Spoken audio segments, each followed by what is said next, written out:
Assalamualaikum warahmatullahi wabarakatuh. Perkenalkan, saya atas nama Windy Anggraini. Saya moderator dari kelompok 9. Pada kesempatan kali ini, kami akan menjelaskan beberapa materi dari mata kuliah Sistem Informasi, yang dimana materinya akan dijelaskan oleh anggota dari kelompok saya. Yang dimana kami akan menjelaskan beberapa materi yang berjudul Sistem Operasi Mobile, Android OS, dan pengembangan aplikasi seluler. Oke, simak saja penjelasannya berikut ini. Assalamualaikum warahmatullahi wabarakatuh. Saya Safari Sadir, TI 3A. Kali ini saya akan membahas pembahasan tentang sistem operasi mobile. Ya, satu, pengertian sistem operasi mobile. Sistem operasi mobile adalah perangkat lunak yang mengelola perangkat keras dan perangkat lunak pada perangkat mobile seperti smartphone, tablet, dan wearable. Sistem ini berfungsi sebagai antara muka antara pengguna dan perangkat, memungkinkan pengguna untuk menjalankan aplikasi dan mengakses sebagai fungsi perangkat. 2. Fungsi dan peran sistem operasi mobile.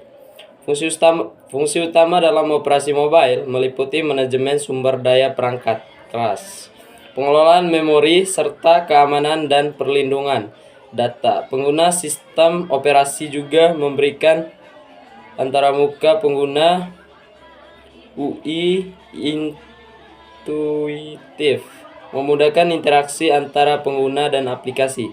Selain itu, sistem operasi mobile mengatur komunikasi antara aplikasi serta mengintegrasikan sebagai fitur perangkat seperti kamera, GPS, dan sensor lainnya. 3. Jenis-jenis sistem operasi mobile. Terdapat beberapa sistem operasi mobile yang populer saat ini, antara lain Android atau OS dikembangkan oleh Google. Android merupakan sistem operasi berbasis Linux yang bersifat open source. Ini memungkinkan mengembang atau memodifikasi dan mendistribusikan sistem sesuai kebutuhan. LOS, sistem operasi yang dikembangkan oleh Apple untuk perangkat iPhone, iPad, dan iPod Touch. iOS dikenal dengan keamanan dan dikontrol ketat terhadap aplikasi yang dapat diinstal. Sistem operasi lainnya termasuk Windows Phone dan BlackBerry yang telah kehilangan popularitasnya tapi masih memiliki penggemar setia. Terima kasih. Baiklah, kita akan membahas tentang Android OS. Pertama-tama kita harus mengenal sejarah dan perkembangan Android. Android pertama kali diperkenalkan oleh Android Inc.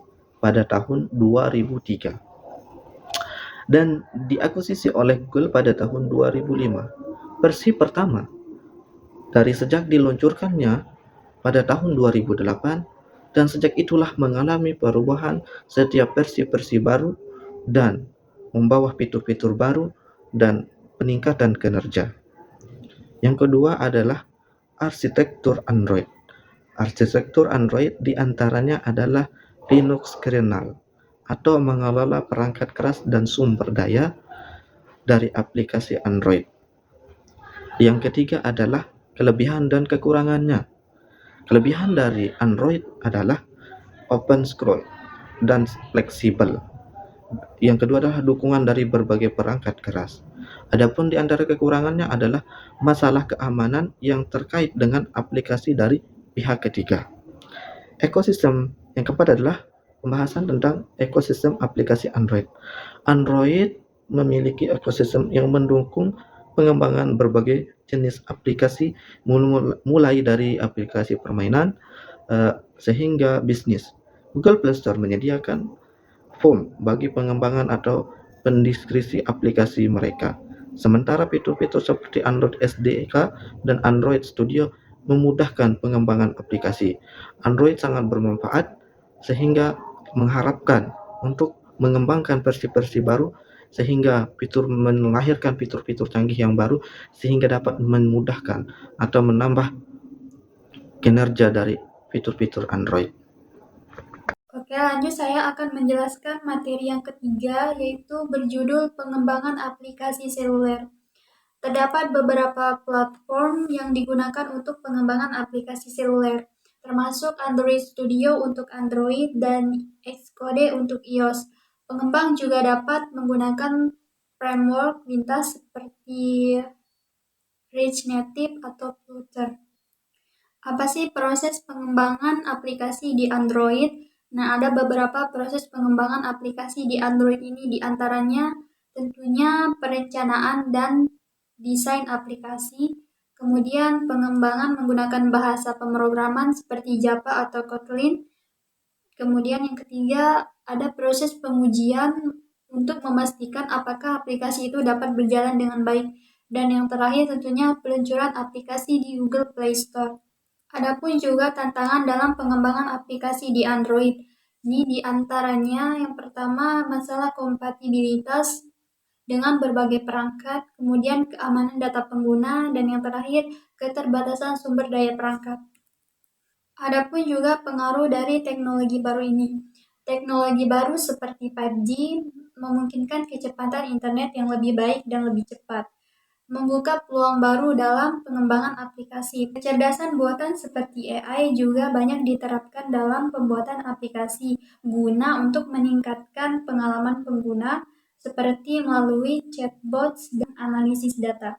Oke, mungkin hanya ini yang dapat kami jelaskan pada kesempatan kali ini. Kurang dan lebihnya mohon dimaafkan. Sekian, Assalamualaikum warahmatullahi wabarakatuh.